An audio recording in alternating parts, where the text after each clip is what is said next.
जी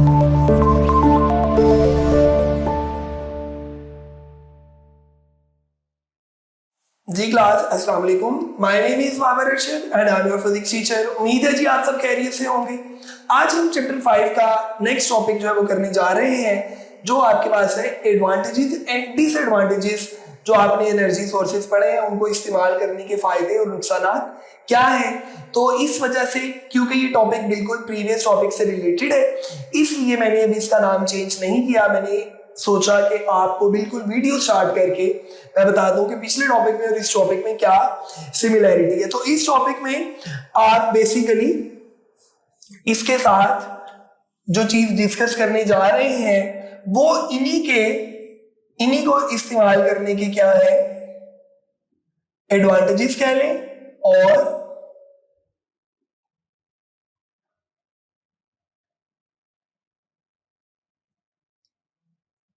disadvantages कह लें।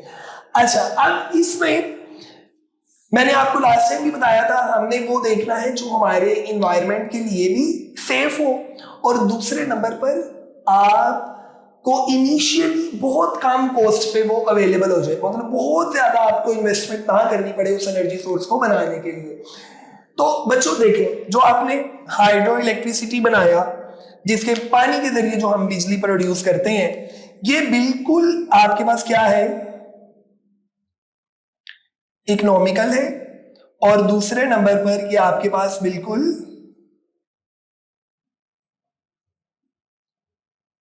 Pollution free है। इसी वजह से पाकिस्तान के अंदर जो हाइड्रो इलेक्ट्रिसिटी वाला प्रोसेस है वो बहुत ज्यादा इस्तेमाल किया जाता है। अच्छा, अब उसके बाद जो आपके पास स्पेशली अगर हम बात करें सोलर और दूसरे वाले, ये भी आपके पास पॉल्यूशन फ्री है, बट इनमें एक प्रॉब्लम है कि इनिशियल कॉस्ट जो है वो आपके पास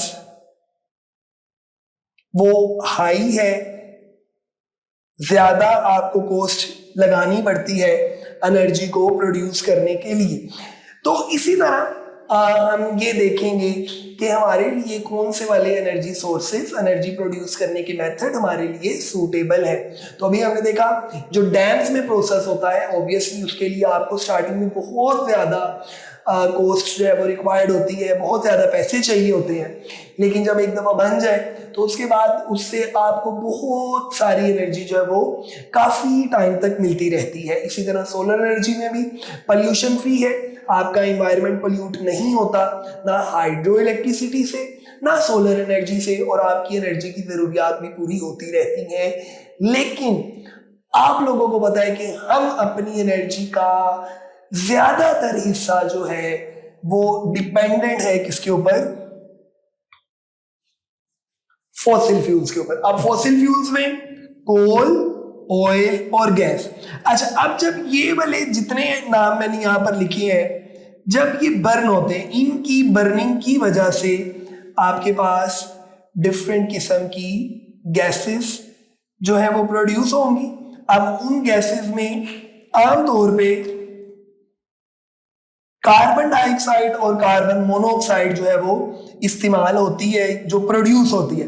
अब ये दोनों गैसेस जो है वो हमारे एनवायरनमेंट के लिए नुकसानदेह हैं, जिसकी वजह से आपका इन्वायरमेंट पोल्यूट होता है। और डे बाय डे आप लोग देखते हैं, जैसे ही थोड़ा सा मौसम ठंडा होता है तो स्मोक बहुत ज्यादा आ जाती है। तो स्मोक बेसिकली ये गैसेस का ही मिक्सचर है जो आपकी आंखों को, आपकी हेल्थ को इतना ज्यादा इफेक्ट करता है, क्योंकि हमारे एनवायरनमेंट में कार्बन डाइऑक्साइड की क्वांटिटी बहुत ज्यादा हो गई है।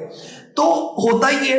अब ये तो मैंने आपको इसका फॉसिल फ्यूल्स का बताया कि ये नुकसानदेह गैसेस प्रोड्यूस होती हैं। इसके कॉरेस्पॉन्डिंग में अगर आप देखें न्यूक्लियर एनर्जी, तो न्यूक्लियर एनर्जी में आप जो चीज यूज करते हैं वो होते हैं रेडियो एक्टिव एलिमेंट्स। और रेडियो एक्टिव एलिमेंट्स वो होते हैं बच्चों जिनमें से क्या निकलती हैं, रेडिएशंस। तो अब वो रेडिएशंस आपके पास हमारे एनवायरनमेंट के लिए नुकसानदेह हैं। इसके अलावा वो रेडिएशंस आपके पास क्या प्रोड्यूस करती हैं, एक्चुअली में हीट। और यही वजह है कि आपका इन्वायरमेंट